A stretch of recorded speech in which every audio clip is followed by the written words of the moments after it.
Chris Armas is out after just 11 games, regular season games in charge. And a single victory during that time, Toronto FC have let go of their head coach, which of course brings up plenty of questions for us to ponder in this week's edition of Waking the Red Weekly, presented by Footy Talks. Where does the club go from here? Is the season still salvageable? And so many more. My name is Mitchell Tierney, and helping me to work through all of this week, it's Jeffrey P. Nesker. Michael Singh will join us a little bit later. He's in the presser right now, trying to get all of the latest on all things Toronto FC, club in crisis. But Jeff, we knew we were going to get to, or we figured we would probably get to this at some point, but yeah, it's finally here. Chris Armas out. How are you feeling? I'm pondering how jealous I am of your haircut, actually. It's pretty fantastic, and I need one desperately. So we'll start there. I missed a lot of your questions. Chris Armas conversation with the haircuts. Wow, that's a plot shot on the way out. I'm sorry. That was unnecessary. I didn't even realize I was doing that, but all right. Let's go there. How do I feel? I mean, I don't like seeing anybody lose their job. You know, I think it was a foregone conclusion, but you know, how do I feel? I've been dealing with a whole lot of revisionist history over the last couple of days. You know, with respect to, like, you know, how Greg Vanney was an unimpeachable, you know, genius that was infallible, and certainly that, you know, people were trying to revise the Armas situation in that it was all bad and that we should have known better, and I think that ignores the fact that, you know, when he came in, despite our pervasive underwhelmingness, he said some of the right things. I know in the first couple of press conferences, I got damned excited. I mean, the idea of an attacking, fluid, you know, aggressive, I don't want to say high press, but here it comes, high press style of football seemed exciting. You know, putting Bradders in a situation where he was, you know, we were going to turn back the clock 10 years seemed exciting. So, you know, it's so easy to piss on his grave. And I don't want to do that. You know, nobody, I'm sure he's devastated. You know, there's no amount of payout on his contract that is going to lessen the burden. You know, and there's a lot of, you know, there's a lot of things that were stacked against him right from the get-go. You know, let's not even talk about the concrete stuff like a roster and all that stuff. Let's talk about the usual excuses, right? Like, this is the only coach in the history of our club to have an entire tenure where they've never set foot in a game at our home stadium, right? Mm-hmm. I mean, that sucks. And that can't be ignored. You know, I don't like seeing anybody get fired. I don't like the idea that, you know, he'll be judged against this in the same way that he was judged against his performance at Red Bull. Mm-hmm. And it's not necessarily fair. And, you know, what's the argument? He shouldn't have taken the job in the first place. That's asking a head coach to not have ambition, right? Of course he's going to take that job. And of course he's going to think he can right the ship. And of course he's going to want to see his system at play. So, I mean, you know, I'm glad he's gone, but I'm certainly not going to do backflips over someone's misery, right? Like that, you know, the argument that a big club wouldn't make a hire like that is not, it doesn't wash, right? A big club does make hires like that. A big club does put their chips on the table and make the risky hires, right? I mean, look, I've never vouched for this before in my life. You know, when Laurent Blanc and Vieira were up for this gig, I was maybe the only person saying that's maybe a terrible idea because they don't understand MLS rules, and, you know, especially somebody like Laurent Blanc is going to come in and say, well, why can't I get Antoine Griezmann? And we'll be like, well, that's our whole salary cap. Like, who are you going to play the other 11 positions? But now I think that's absolutely what we need to do. Mm-hmm. I think because warts and all, I actually think that that's absolutely what we need to do. If anything, this has proven to us that, maybe Ali is better off behind the scenes with his notebook, making the deals and dealing with the maths and stuff like that. And he shouldn't have that much of a hand in running the team and in the day-to-day operations. Certainly, I'd like to see the pendulum shift. I mean, I'd love to see a Euro guy that is going to have those growing pains. Maybe not where's Antoine Griezmann and why can't I hire him, but lower down on the food chain possibly, and see how we deal with that. Because I think that if we're really going to find out, we've been given a bit of a gift, Mitch. Because we were prepared to watch this whole season go, absolutely pear-shaped, right? And now that we don't have to do that, we've been given an opportunity. So let's shake down all the trees, right? Let's open up the floodgates here. I really like this. I mean, Mike's here, so why don't we bring him on? Yeah, bring him in, yeah. I mean, I'm just ranting here, and I really want to hear what Mike's bringing us. Did he also get a haircut? What is going on Looks here, like you it. guys? Yeah. I want to see what happened. Wait, are you? He also doesn't have sound, I don't think. Yeah, so. he has no That's sound. my bad. That's my bad. What's going on, there we go. fellas? There we go. I was Yeah, gonna tell yeah. you, I got my girlfriend to cut my hair. Nice. Guys, Nice. is any of your That's a significant double flex others? right Yeah, girlfriend and getting a haircut. Let's go. there. Yeah, Is yeah. any of your significant others like trying to cut your hair? Have you guys gone through that during the pandemic at all? I've asked many, many times. It's never going to happen because she knows that I'll just if there's one out of place, I'll make her. I won't let it go. So Yeah. Honestly, knows. I might have to switch over. I'm gonna get her to quit her full-time Looks- job and just open it up the looks- industry, man.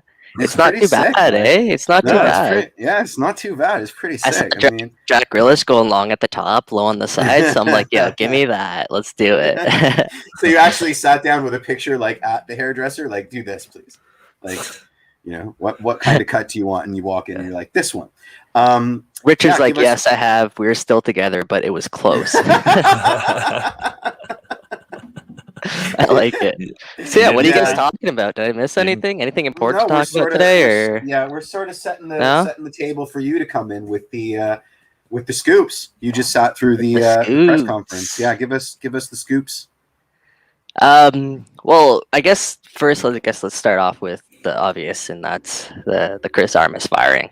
And I just want to preface this by saying, you never, ever, ever, no matter what industry that we're in, hope that a man loses their job. So I'm thinking about, in this time, I'm not just thinking about Chris Armas, I'm thinking about his wife, I'm thinking about his 2 kids. That's tough. I also want to say, and as Michael Bradley said in the press conference, this is a man who really had no chance from the get-go. He never got to coach a game at BMO Field. I don't even know if he stepped foot in BMO Field, to be honest with you. He never had a game in front of home fans. And a lot of those mistakes may not come down to just the head coach. There's a chance here that he wasn't set up for absolute success. But in this industry, the reality is, when you don't have the success, and as Ali Curtis mentioned, I think 3-4 times during that press conference, this is a results-oriented business. Toronto FC are on pace for their worst season in MLS history, in Major League Soccer history. They have 5 points from 11 matches. They're dead last in the MLS. Power rankings. Despite having arguably the highest payroll in the league.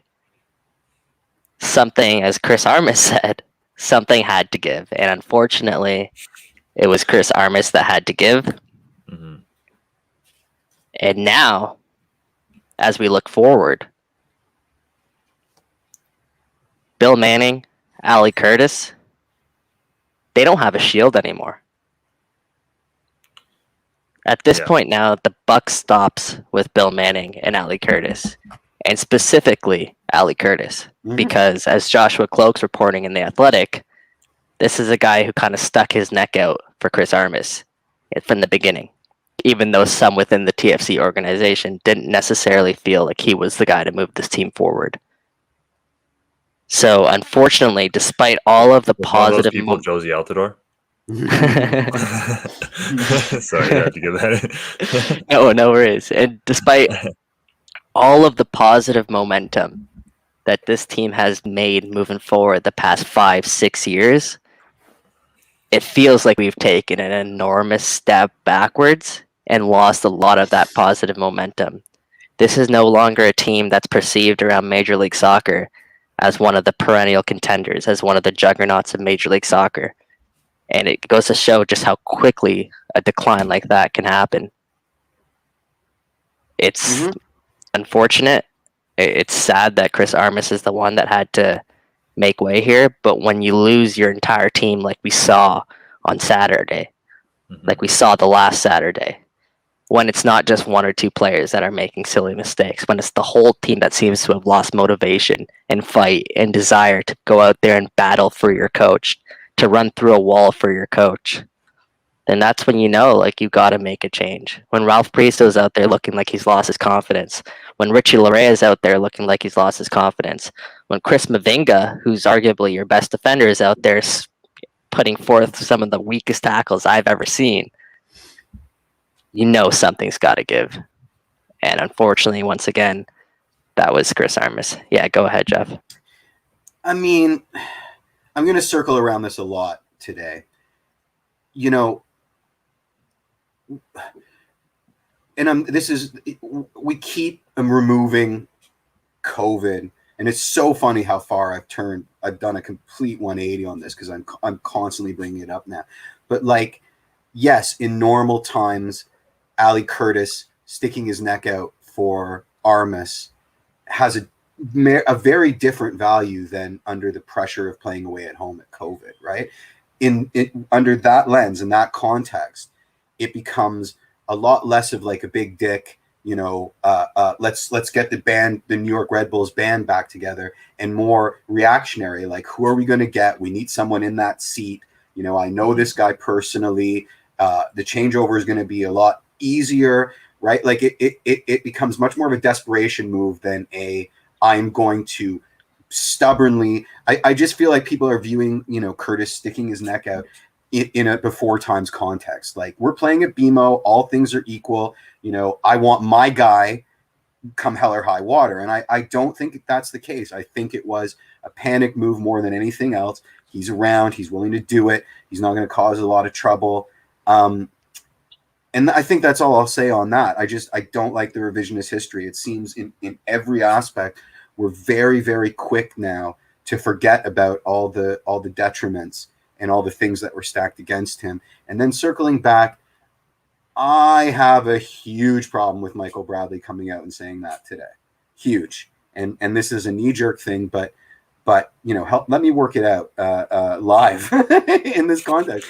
I have a huge problem with this. I mean, last week they brought him out as a defense mechanism, and now this week they're bringing him out as the mea culpa mechanism. You know, like, well, you never really had a chance. Did that need to be said? I mean, did we really need that announced at a press conference? Like, you know, it feels awkward and suspect. Anyway, go ahead.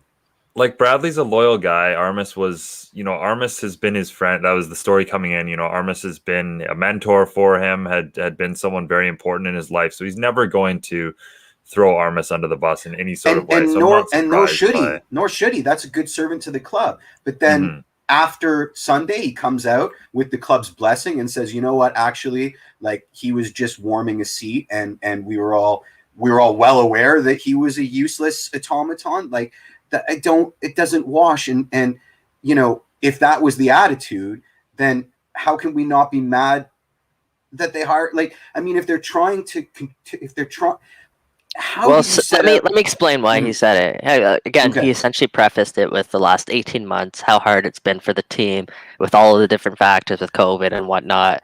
He's saying essentially because of that. Let me interrupt. because he's the guy that interrupted you and said those aren't excuses. So I wholeheartedly agree. I thought of that. Not only does he start his thing by saying, that stuff that I wasn't going to talk about, I'm going to talk about, but then I'm going to double down and say that my buddy, like there's no point in saying it. The man is gone. Like you don't need to scrub. You know what I mean? You don't need to start burning all the cardboard cutouts of him in effigy, right? Like he's gone. He's done. I mean, it's of course it didn't work out. So why do we need our club captain now coming out and trying to sugarcoat it? Like, I think the whole point of damage control is to not make more damage. And it feels like that's what just happened. So once again, I'm befuddled. Like it was a meaningless statement. It didn't need to be said. It gave us no confidence. And it actually kind of angers me because the suggestion that everybody knew that they were doomed and did nothing because this or because that, which are the excuses that they're not supposed to be resting on.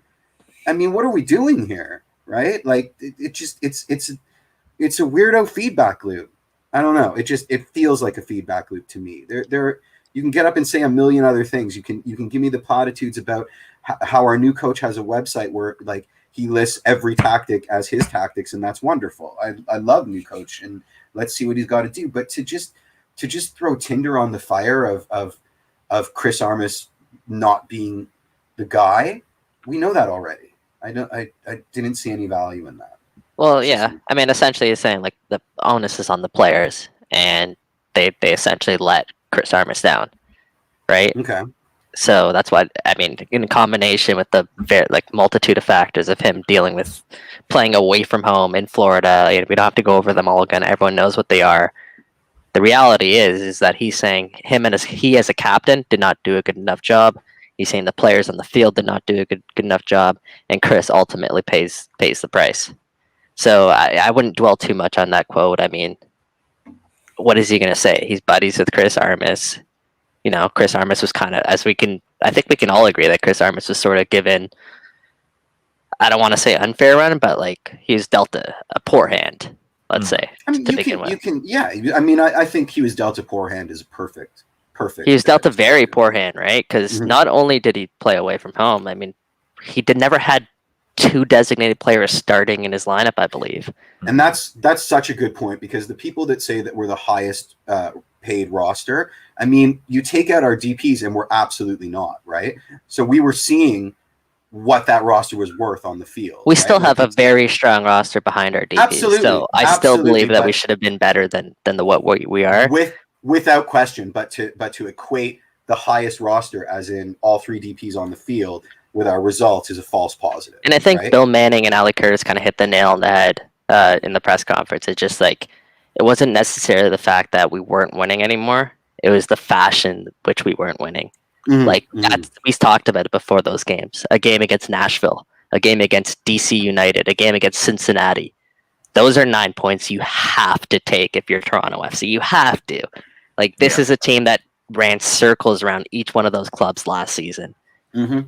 Aside from Nashville in the playoffs, of course. But even then, like, they played well. Yeah, exactly. It's not. They played well during that game, and obviously they couldn't come away with the result. But it's a change needed to happen. Of course, we were all calling for it. Everyone on TFC Live is calling for it. Media members were calling for it. Chris Armas himself was even calling for a change to happen. Right? He knew his number. So and when it happened, like, Chris Armas understood, as Bill Manning, Ali Curtis said, like, everyone gets the situation. It's just unfortunate now, and like I said, the shield's out of the way. Now real questions are going to be asked. Is it questions about the roster? Is it questions about their play style? Is it questions about, is the fact that they're going to be playing Exploria, or I guess maybe they won't be playing Exploria anymore. Yeah, I think they're playing Exploria, yeah. But they're going to have to look deep and hard at this team if things don't get turned around, because the problems may lie beyond the coach, right?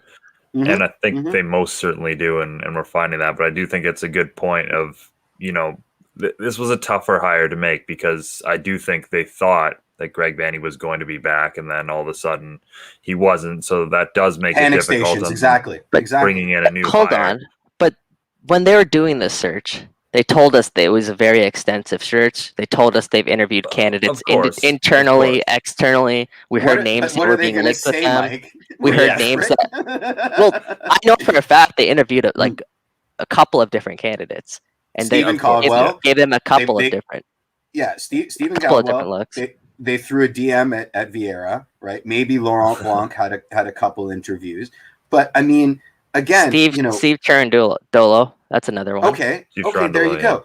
Yeah. I mean, there's Ben also Olsen, right? I'm sure Jason Bent was given a look as well. I hope so. Jason Anyway.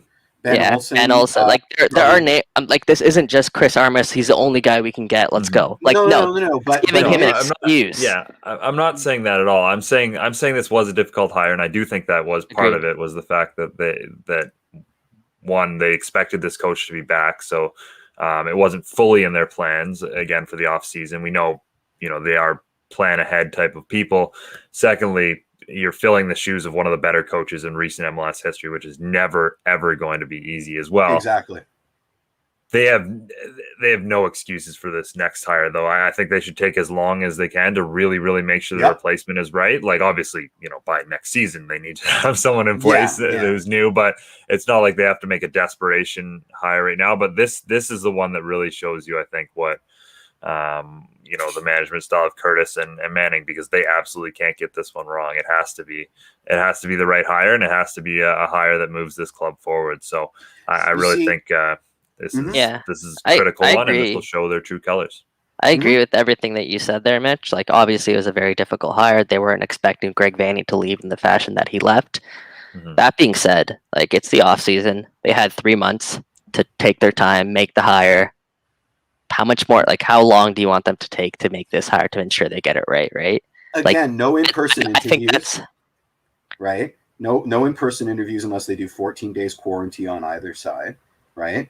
I mean, all of the COVID things, right? Like, I don't see any logical, results aside. Ali sticking his neck out. That's what I want. I mean, he has an existing relationship with this guy. It didn't work out.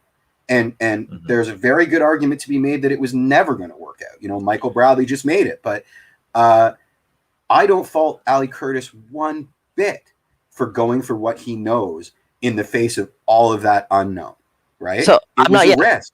That absolutely not saying that what Ali Curtis did was wrong per se. But in hindsight, now that we're looking back on it, like, he got the decision wrong. It was a swing and a miss by Ali Curtis. There were other candidates that were viable for this position, and clearly the decision that they made was not the right decision, right? And I don't think we should sugarcoat it by saying, like, this was a tough hire to make, and maybe there's reasons why they didn't get this hire right. To be honest, I think we should call a spade and just be like, they messed up here.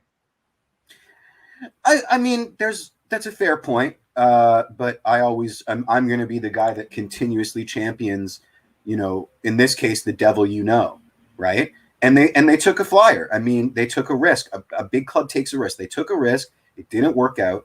They corrected. It was a risk that was like the TFC fan base got on that risk from the get go. Like, as soon as Armas was hired, they were like, no. And when I first heard his name, I was like, no. Because they wanted Marino or Pep. I mean, like, each one of those shouts, we need to get the proper. To be fair, we understand why TFC fans were kind of hoping for a big name, because that's what the club came out and said that they wanted. They said, we're a big club. We need to go get a guy who's in line with that, who understands that. To me, that just, if he gave back from the beginning, like, yes, I believe Chris Armas deserved a fair chance once he got the job, but obviously, clearly, he wasn't the right guy for this position now. Yeah, Ivan, I don't think we're debating. I think that's an interesting question. Do you think Curtis owned it, or do you think he, regardless of whether he physically or said he owned it, he's in the hot seat now. I mean, he verbatim said, like, a lot of he bears a lot of the blame, right? Like, he literally said that word for word. So Amazing. How much more can you own that? Exactly. You can't really. So yeah, he owned it. What was the other one? Who would you? What are names you'd like to see?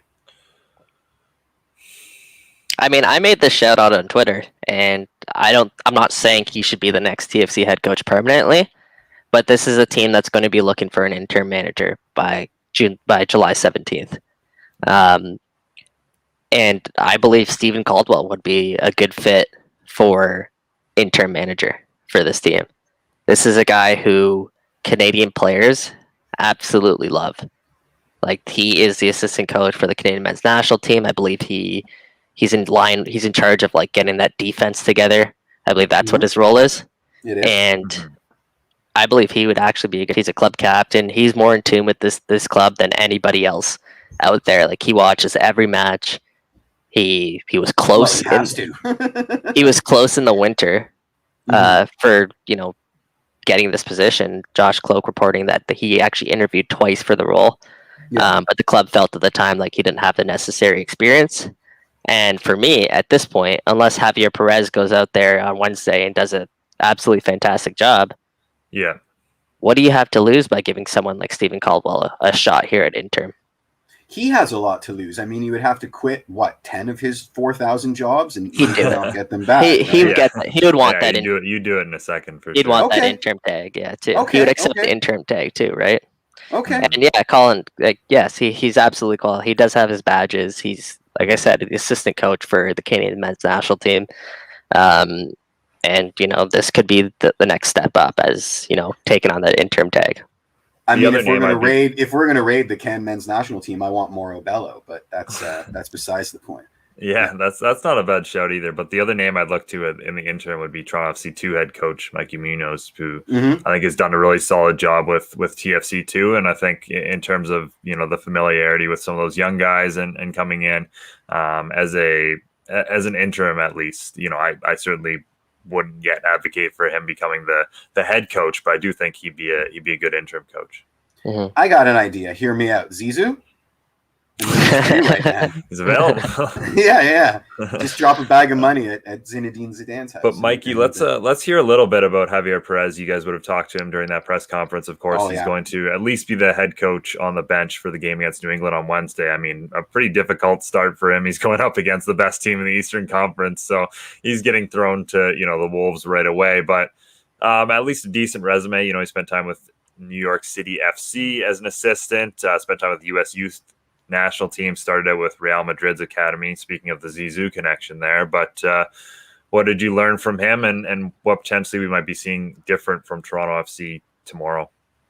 Yeah, it's a good shout. Javier Perez, I guess my first impressions of him is this is a guy who at least comes off as someone who really understands the game and someone who really studies the game.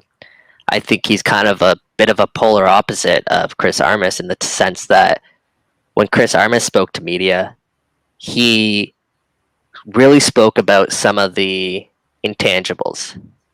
He spoke about like high intensity, bringing a lot of energy to the side. Like, he wanted to really motivate as a coach, inject something within the side that he believed maybe they could play already, but he wanted to take them to the next level.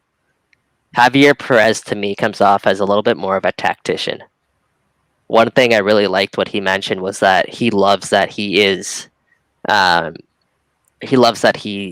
spends time studying oppositions. He spends a lot of time doing that, and you guys mentioned the website that he has where he breaks everything down tactically. Yeah, all tactics. There's not one left unturned. He spends time studying oppositions, and he spends time figuring out ways to exploit that. And that's something that is kind of a different, a different sort of mentality than what Chris Armas was offering. Because Chris Armas was, every time he spoke, he spoke in sort of as a motivator as opposed to a tactician. And I think, I don't want to make the comparison to Vanny, but Vanny was like the opposite. Vanny was more of a tactician than a motivator. And someone on TFC told me this about Armas, is that he's the type of guy that like you can talk to about anything. He's more of your best friend. But Greg just knew the game.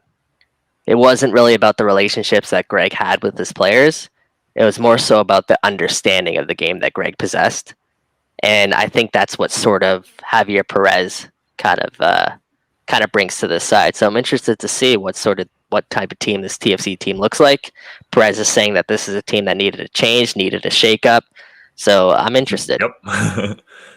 You mentioned relationships with players, which I think brings us to another thing that is coming out of all of this, which is Josie Altidore. I think multiple times on this show we've mentioned that we don't think he'll ever suit up for Toronto FC again. But that does seem like it might be changing a little bit. Toronto FC are meeting with his representatives this week to talk about his situation and whether or not he will be willing to return to the club. The good news that they mentioned as well is after tonight or after tomorrow's game, they have until the 17th, I believe. That is their next game. So they have a bit of a Gold Cup break here, which is an opportunity for them to, work through this situation. Learning what we have so far, do we think we might actually see Josie Altidore back, and are the winds kind of changing a little bit in terms of that situation? So based off what Michael Bradley was saying today, and this was really interesting. This actually caught me a little bit off guard. Essentially what he was saying is he was asked about Josie Altidore, and he was like, I can't really give you an answer on that because he doesn't know. You guys got me still? Yep. Yeesh. A little bit.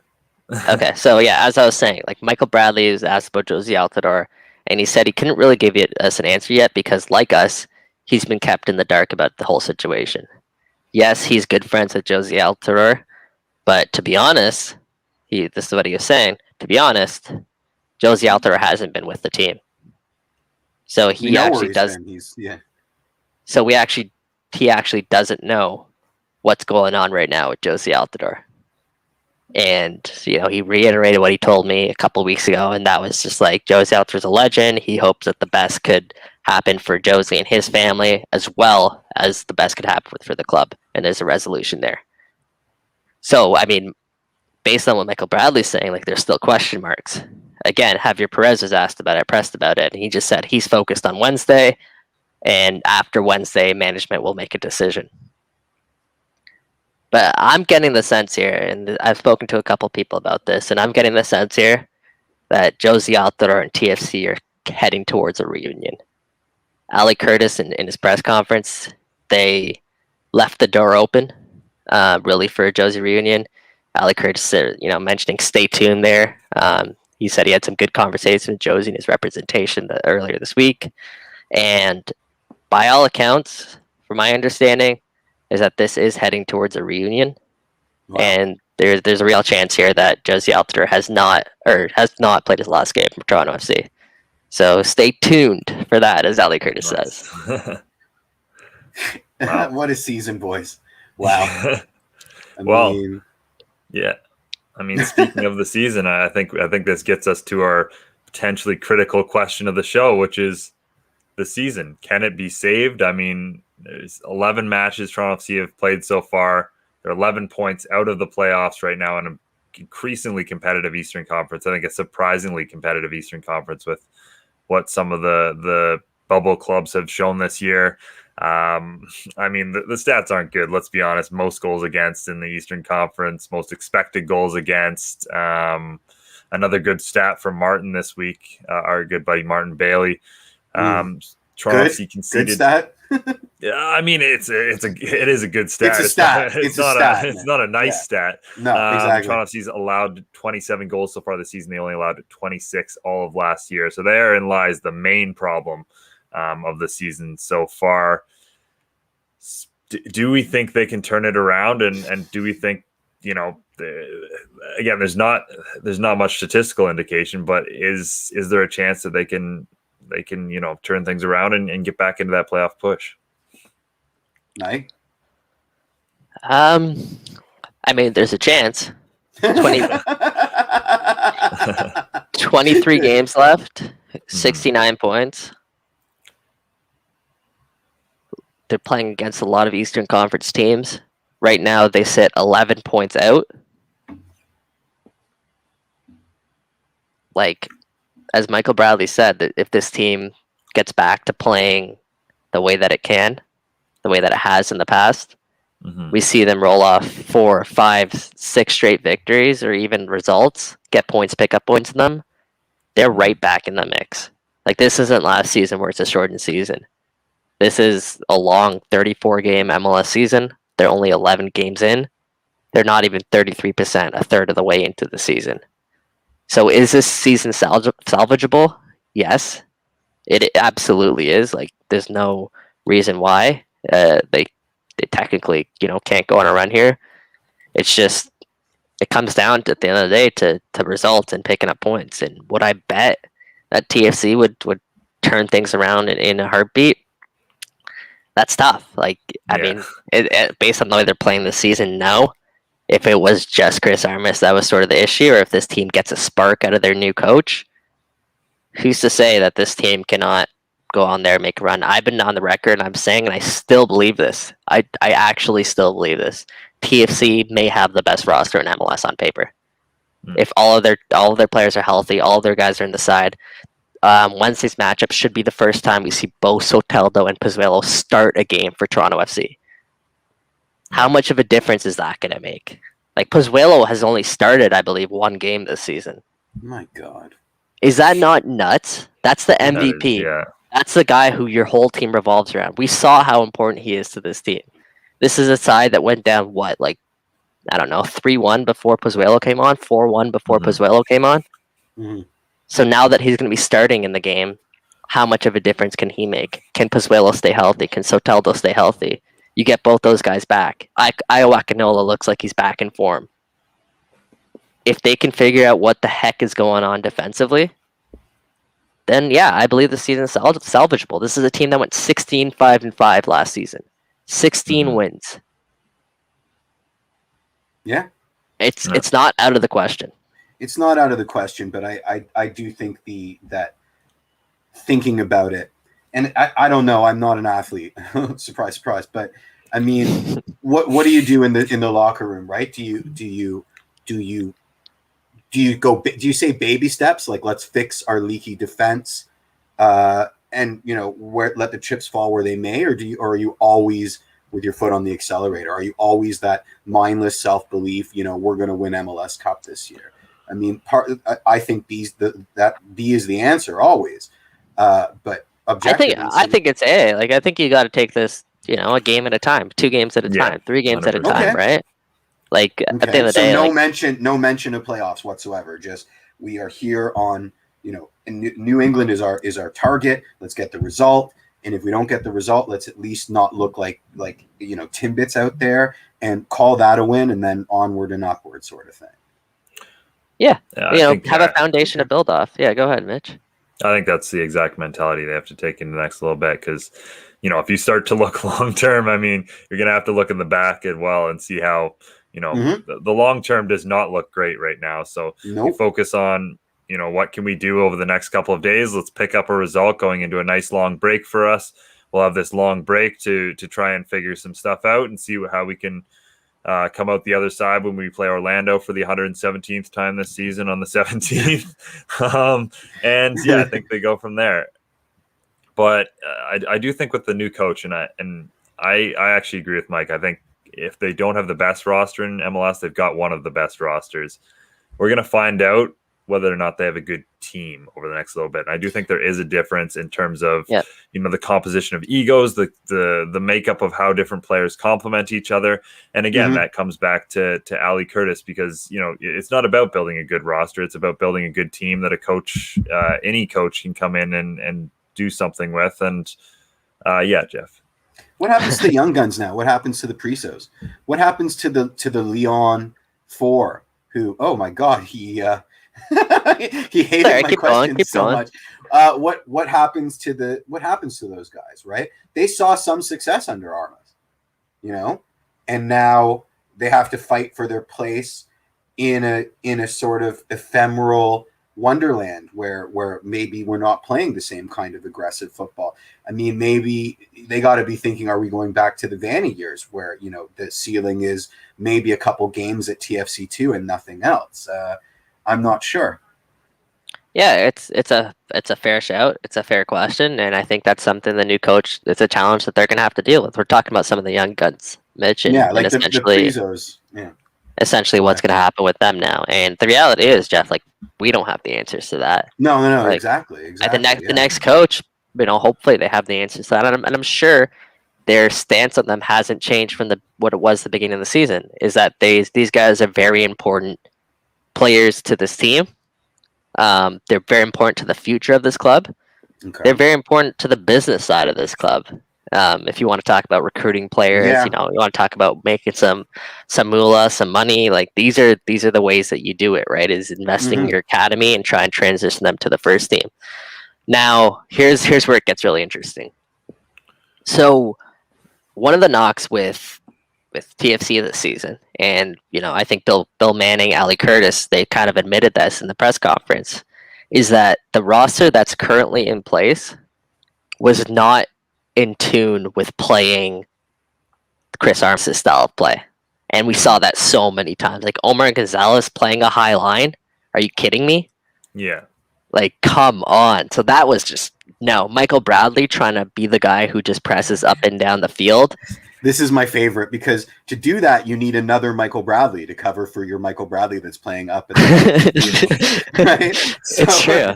You have your strikers are, Ayo Akinola, Josie Altidore, even Pozuelo.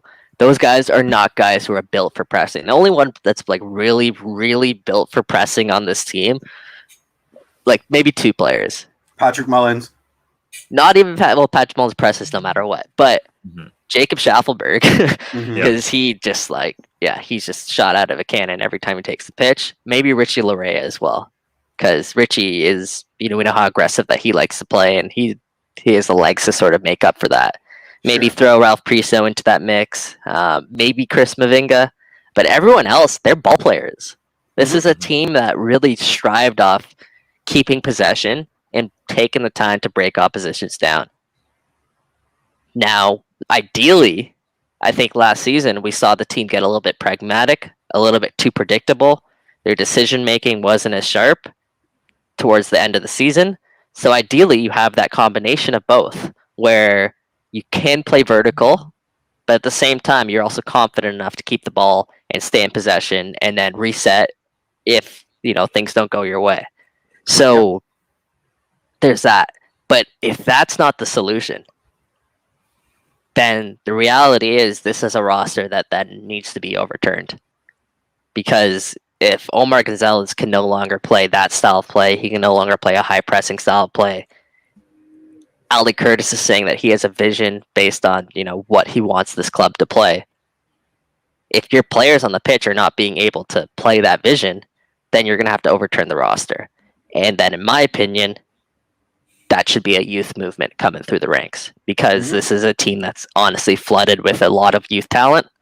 There's a team that hasn't really given their youth talent the fairest of opportunities here. And, there's an opportunity now, if things go wrong, to just go youth and with nothing to lose.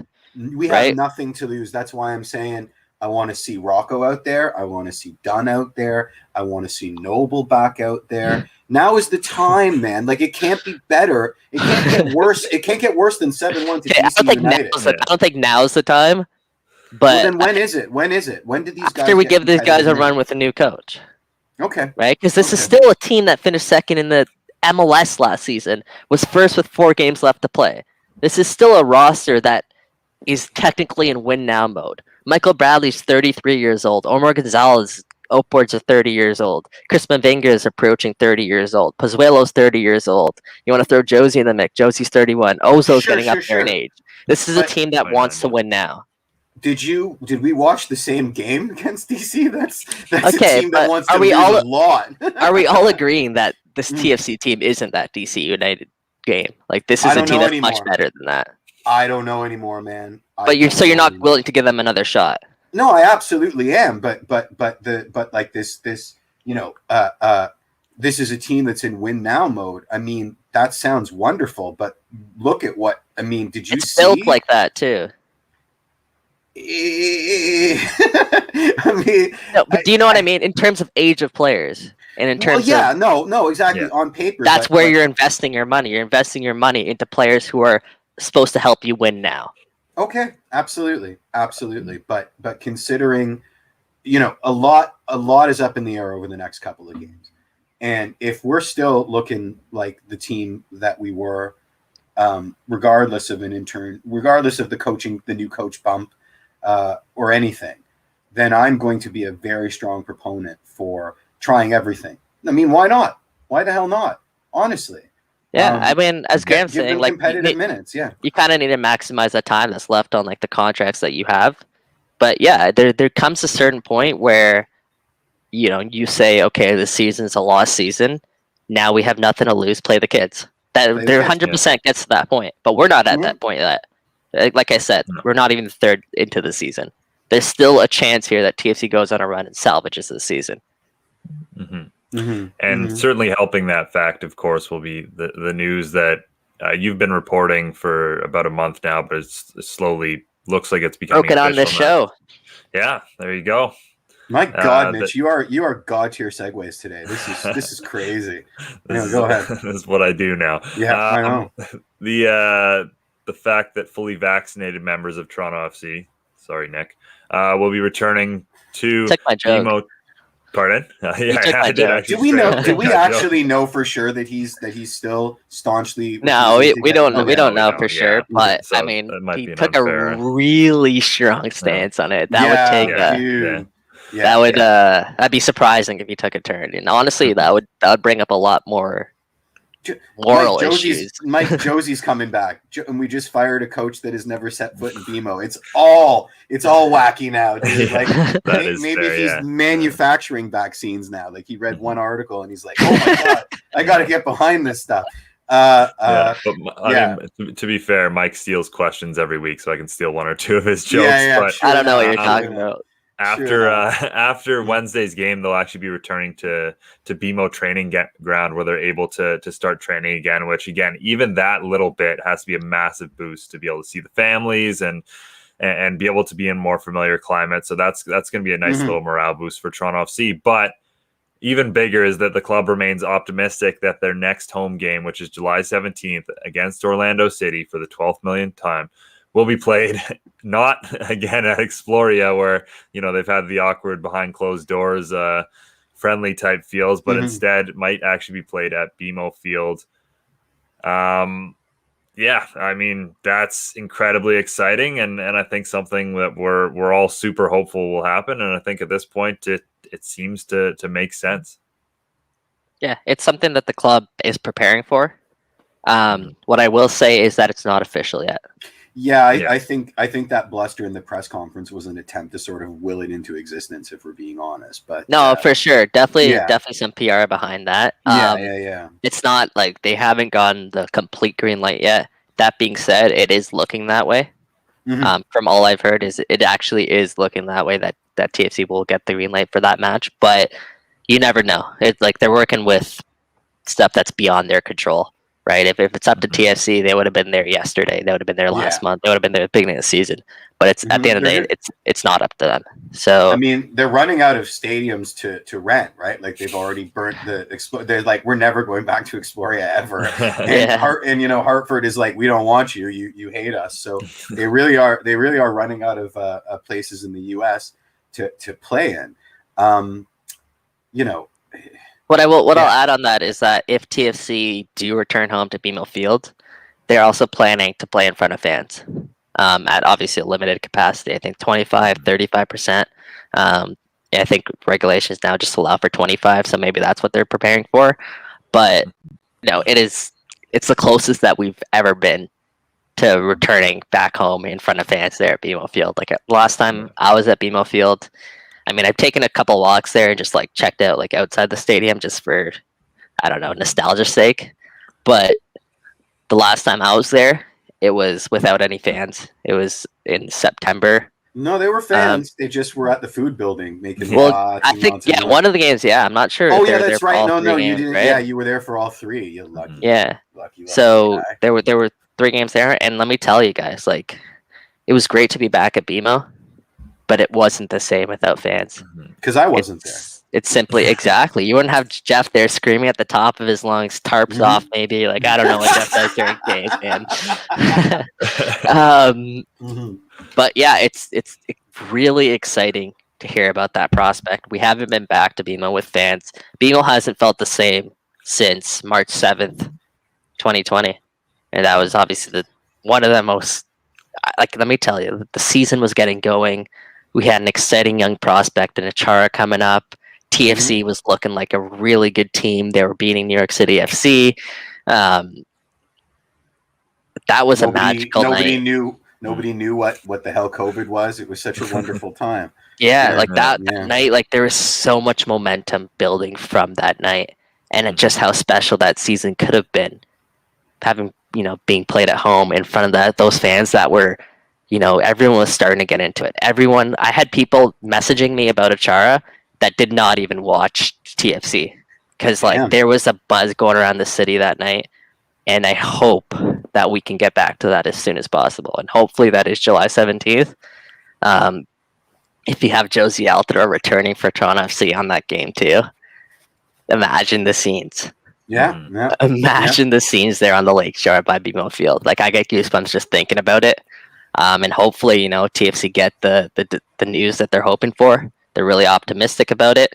But let's wait and see, and let's hold off until we get like an official announcement that they're returning. But as I said, all signs are kind of pointing in that direction. That's fantastic. And they do say 35% capacity, but we all saw the Bell Center last night, right? Like, there's no way that was 3,500 people. They're sneaking people in, so maybe we can get a bigger crowd than that. Damn right. Outside the Bell Center, dude, just gives you goosebumps.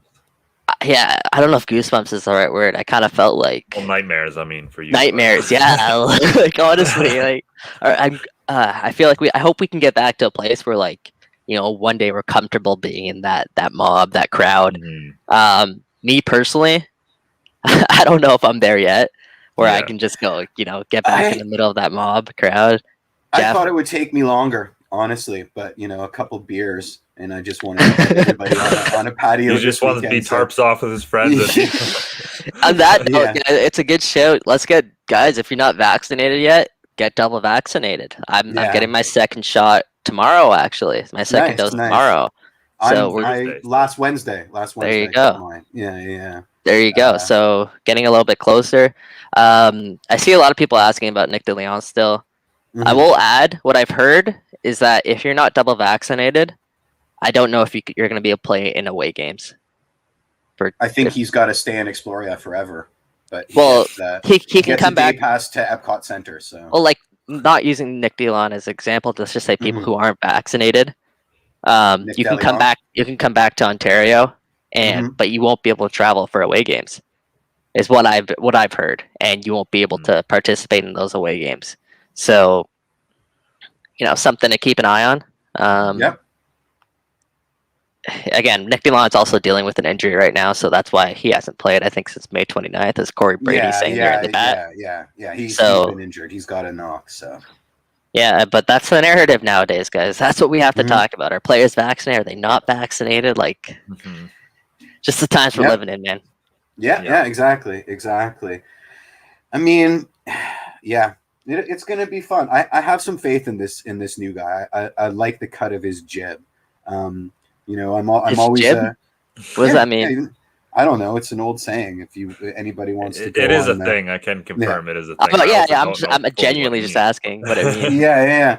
I mean, the Real background is great. The fact that he listed every formation that's ever existed on his website is pretty fantastic. He feels he's just the kind of soccer nerd that I think we should have as a replacement for the outgoing gaffer. I mean, maybe he's going to overthink everything. Certainly,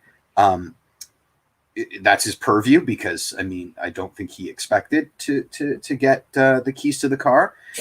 But if he's if someone's going to overthink something, I'd certainly like them to have the prerequisite of they at least know the background of what they're going to overthink. So let's go. I mean, new coach bump as well, right? Any way you slice it, there's going to be a bit of positivity going in. I mean, I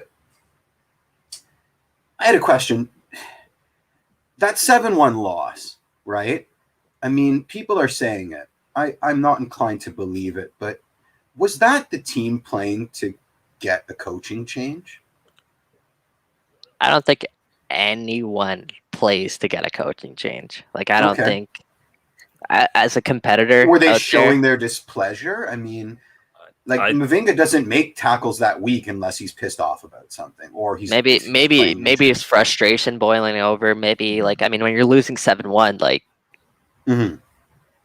it's tough to stay in the match when you're getting beat that, when you're getting scored like that.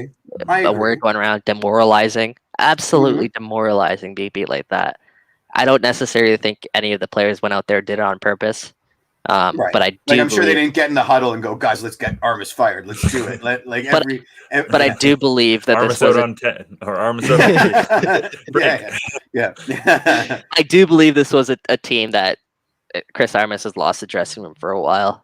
I've spoken to quite a few players this year specifically, and let's just put it that they weren't 100% behind the ideas Chris Armas was putting out there.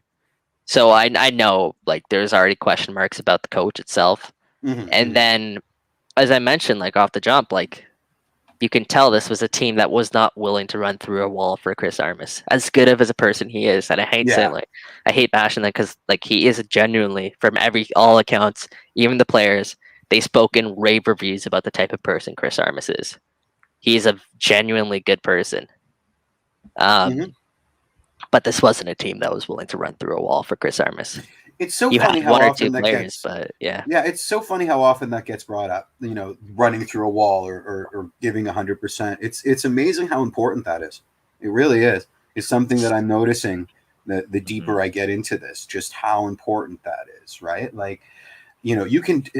In my world, you can definitely finish an edit if you're only willing to give 60%, and sometimes you have to, because if you get too attached to the material, you're just as screwed, right? But it's just interesting. It really does seem to be an all or nothing proposition here, right? Either you're willing to jump off a cliff for the system, or you lose 7-1. I mean.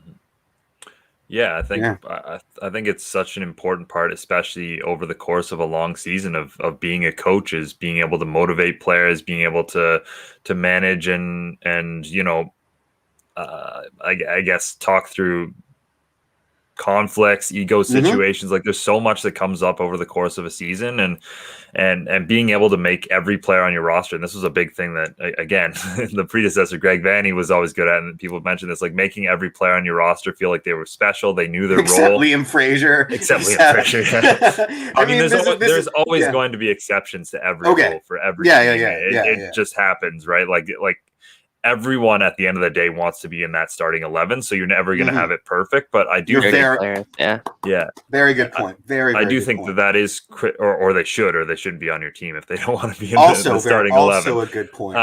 But I do think that is an incredibly critical part of coaching, and obviously, you know, it's at some point between the Lyon games and the 7-1, Chris Armas greatly lost the dressing room and you know, the players' motivation. Again, I don't think. Certainly they went out there with the mentality to lose, but I do think it was obviously an indication of how poorly things had gone for Toronto FC and how poorly the players' mentality was from top it wasn't to just 1, 2, 3 players. It was literally everyone on the pitch looking lost and looking demotivated. What are you guys expecting? I've seen a couple people in the chat ask this, so let me get this question out there. What are you guys expecting tomorrow against New England? This is Eastern Conference leaders. What are your expectations heading into this match? Head or heart? I mean, I'm just hoping. I'm hoping we see a tighter system out of them and at least a strong defensive performance. I think, you know, if say they lose 1-2-0 or 2-1 or something like that, but they actually do look much better defensively and are able to play with more shape and more sense, like that's a solid result for this team that I think they can build on going into that break. I think that's the biggest thing, is how they look versus, again, we're talking so much about the importance of results, but I do think that at minimum they need to come out here and give a good account of themselves, because otherwise, it's going to be a long 2 weeks before we get back to action. I need to see unity. I need to see the stuff that I wasn't seeing, and it's difficult. It's difficult because now I'm reminded how often the Vanny system was possession, patience, let one of your, top end talent do something magical, right? Which is almost the opposite of the team unity that I'm looking for now, right? So if we revert back to a Vanny-based system, I'm not going to see that unity I want, right? And if I'm going to see the feckless back passes that drove me crazy last season. So I don't know. I don't know. As long as they don't capitulate and roll over and get trounced, 5-1 or 7-1 again, which I think is a distinct possibility, I'll be happy. So happy. Progress, essentially. Progress, essentially. Just to circle back to one more thing I wanted to raise, which is another thing that I realized is unbelievably important. Media, comfort with the media. I know Armas was behind the 8 ball with the Zoom disconnect, and the fact that he was following a guy in the Greg Father that was very, very good at dealing with the media. But oh my God, did Chris not make things easy for himself with the way he answered questions, the way he dodged topics, the way that he tried to be vague enough that he was giving non-answers, right? There are ways to be vague, but still have people leave the room feeling like they got something out of it, right? It's an art. And I didn't realize how important it was until we had to deal with this admittedly awful Armas situation where there was none of that face-to-face personal contact, and so it just snowballed into a monstrosity. But oh my God, how important is that? I always knew it, but I don't think I realized just how much. Yeah. Well, let's finish up by talking about a coach who is actually a great talker, and that's John Herdman. That's what he's kind of the opposite example of the very tactical coach. I mean, look, I do think John Herdman's better tactically than people give him credit for, but his bread and butter is his ability to motivate and make this Canada team believe, and I think we're seeing that again on a Gold Cup roster that is very, very good. I mean, you've convinced Alphonso Davies to somehow forego preseason with Bayern Munich and come in again. Looking long term, there's some questions as to whether that's the best move for his career with a new coach coming in for Bayern, but it shows the level of buy-in that John Herdman's been able to get with this roster. And I mean, again, he's been able to win another recruitment battle, and you've got Ayo Akinola coming in, who I think is a big boost for this Canada team, and who Jeff, I owe an apology to. A couple, yeah. I'll give you the floor, Jeff. Before no, I mean, I'm sorry, Ayo. I'm sorry I ever doubted you. Welcome to the Canadian men's national team. If you want to punch me in the arm if we ever meet in person, I'll give after he gets his vaccine. I'll get you one freebie. No, I've already had my 2, so there's no dead arm. He would have to create the dead arm. What was I going to say? Do you think Fonzie? I mean, obviously, it's a good thing that he's on our roster, but do you think it might end up biting us when World Cup qualification comes around? No, I think it's a good thing. World Cup qualifying. Yeah, unilaterally a good thing. Yeah.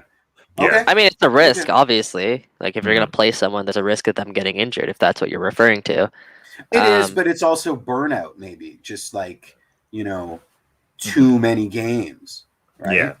And I think that's part of why another Canadian, top player is probably not there for this Gold Cup. But I think Alphonso Davies is at that age where he just wants to play soccer, and I think this is good for. I think that they got the roster bang on for this because it's most of what the 11 will probably be for those World Cup qualifiers starting in September. So they're going to get more time to gel together. I think it's probably most of the back line, which is the most incredible or the most important part of this is that the back line comes together. But I like it because, it's most of that group. And then you've got some new guys you're taking a look at between Io, Tyler Pasher, who's been amazing for Houston. Yeah, you're so Former high on TFC him, Academy Yeah. product, by the way. Yeah. Former TFC Worth Academy mentioning product. that. Yeah, there's Who your isn't? damn winger right there. Yeah, like who isn't a former Yeah. TFC Academy product? But anyway. Yeah. And then Harrison Patton as well is coming over from the SPL, had a great year and is an exciting young midfielder there. So, yeah, I mean, it's a good Canada group. And again, impressive that Herdman is able to get all of these players to commit to a tournament like this. Again, there's a clear vision for Canada right now. The one player I'm really excited to see is Theo Corbenu. Because, man, from all accounts, like I've heard, like Ralph Priso told me that he has the highest ceiling. Besides, him and Jaquil have the highest ceilings of players he's ever seen. Wow. Like this, he said, like from the age of like 14, 15, like he knew that Corbenu was going to go over to Europe and not just get a gig, but he was going to be a starter. Like this kid is that good, and he's shown more than flashes of it. This season so far with Wolves and Wolves Academy. Yeah. When he plays for Instagram Canada, Live was absolutely fabulous. That was awesome. When he plays for Canada, like, so the thing about him is like he's a pure attacker. Like he's a winger, right? He grew up as a winger. He understands how to break down a fullback like a winger. The thing about Alphonso Davies, and we're all blown away by his ability to go forward. Fonzie's technically a fullback, so we've never seen a player as talented that's a pure winger come up through the ranks for Canada. And Junior Hoylett? I was waiting for that. Excuse me. Even Junior Hoylett, like you could call him like a number 10 or a striker. Like a winger's different in terms of like their ability to take players on 1v1, their ability to kind of cut inside or go down the line with their pace. And, he has this flair about him too. That's like top-notch baller. And I really do believe like the sky is the limit for that kid. Like I think we're just scratching the surface with just how good he is, and I think he's going to be critical for this team, in a couple of years. So hopefully he gets some games under his belt at the Gold Cup, and I want to see how he does because he's one I'm keeping an eye on. Yeah, nice. Canada will have a good opportunity to kind of rotate the squad. I mean, it starts on Sunday against Martinique. You're going to have a game against either Haiti or Bermuda, who obviously Canada have both beaten in recent past, and then of course the big one against the United States that everyone has circled on their calendar. That's to finish off the group stage. So you have a couple of opponents there that are solid enough, but you can probably rotate your squad a bit. So it'll be cool to see what Canada brings into the Martinique and Haiti Bermuda games. One last question before we wrap up. I know we're running long, but one last question. Who cares? I love talking to you. Where does Iowa Canola fit in with this Canadian men's national team? I think he slots right into the Jay Dave role. Well, like, let's say hypothetically Jay Dave's healthy. Oh! Post Gold Cup when they're both competing. Yeah. I don't think he's a starter. And did he make the right decision? I think he made the right decision. Without your heart, or with your head, or with your heart? With my head. I think I'm not afraid of this U.S. roster at the Gold Cup. I mean, let's circle back. No, not even. I think they're there's like a lot of holes. Roster. Yeah, there's a lot of holes in that roster. I'm not afraid of them at all. I think. How can you? I mean, you look at his you look at his personal story, right? And then you look at the state of the Canadian men's national team, and you look at the guy the gaffer that we have, Herdman, who could sell you beachfront property in Idaho if he wanted to, right? I mean, the guy is pure salesman, and he's not selling snake oil. He's selling a dream that seems to be being realized in real time, right? How would you not want to be part of this? Seriously. How would you not want to be part of it? That's more with your heart. I'm talking from a football perspective. Like, can he make the most impact here for Canada, or could he make the most impact for the United States? Was he a guaranteed starter on either squad, though? I don't think so. But if you look at the depth at both sides, it's quite clear that Canada has a lot more depth up front than I don't know if the United Canada States. has. Again, I've kind of said this before. I don't know if Canada has more depth. I think it has more quality of depth. Certainly, yes, obviously David and and Laren are better than probably anyone the U.S. has. After that, I do think the U.S. has more players on Io's current level, so it'd be tricky just because there's just Is Io more. ahead of Lucas Cavallini? It's close. Yeah, Is it? I'd say yes. It's I'd say a lot closer than we'd like to. I would say Lucas Lucas Cavallini, based on the way that he's been playing for Canada. Mm-hmm. How do you not give him the Probably, leg yeah. up there? He That's scored fair, at will for this team. Yeah. And then you're going to take him out of the roster? He's a designated player in Major League Soccer. Iowa Akinola is not a designated player in Major League Soccer. I don't think he warrants a DP tag yet, even. Yeah. How can we say he's an outright better player than Lucas Cavallini? Mm-hmm. Like, no. But he's in the dialogue. What it comes down to for me, maybe, is you just have the potential to have more special moments with Canada, if that makes sense. Like, you've got your first ever home World Cup with Canada potentially coming in 2026, where you'll be at a great age. You'll be right in your prime. That's something that you can obviously target your career towards and really work towards. It's kind of like a carrot that you can work towards. You've got obviously the potential to qualify for a World Cup for the first time since 1986. You've got this program that has a bunch of new, like a new shine feel to it that I think maybe the U.S. doesn't quite yet. So I just think there's an opportunity for him to have really historic and special moments with Canada that maybe wouldn't exist with the U.S. program at the moment. Yeah, and like I said, I understand his decision. He grew up here, his family's here. Like, he moved here at the age of 1. We all know Akinola's backstory, and like I said, as people are saying in the chat, like, this guy is Canadian. Like, that's what he identifies with. And there is a difference, right? The Canadian swagger and the American swagger are quite different from each other, right? Yeah. If that's what it comes down to, fair play. I'm just thinking strictly from like a football perspective. I personally think Io Akinola might have had a better shot with the U.S. in terms of playing and being a real impact player on that team than he does with Canada. But who wants to line up in a front two with Josh Sargent? No one. Not even Josh Sargent. So, and not, like, that's it's like, well, Io, we'll start you, but you're starting next to Josh Sargent. And he's like, nah, I think I'm going to play for Canada. Sorry, guys. Keep Josh Sargent. I love it. Yeah. Do big things against them in the Gold Cup. And back up some of these words, but guys, I'm sure we could go on for another few hours, but we could wrap it up there. Well, I mean, wrapping it up means our next episode is our 1 year anniversary, guys. So that is true. Yeah, look forward to that. We're working on a couple of things for that show, so hopefully we can get those in place. Thanks as always, of course, to our Footy Talks crew who help us put this all together. Edwin, Kevin, Sophia. Huge thank you to all of you for listening and interacting. You guys always bring the heat every week in the comments section. We love that and definitely appreciate it. And we've got some Gold Cup on the horizon as well, and plenty more to look forward to. So until Tuesday, hold on, Mitch. Someone's calling out for the Singh injury report. Is it worth doing, Michael? After show. I have something, but all right, up to you guys. Hold on. No, we got to do it. Let me get through my whole outro. I did. I absolutely did. Just so you're going to have to do it again. Here we go.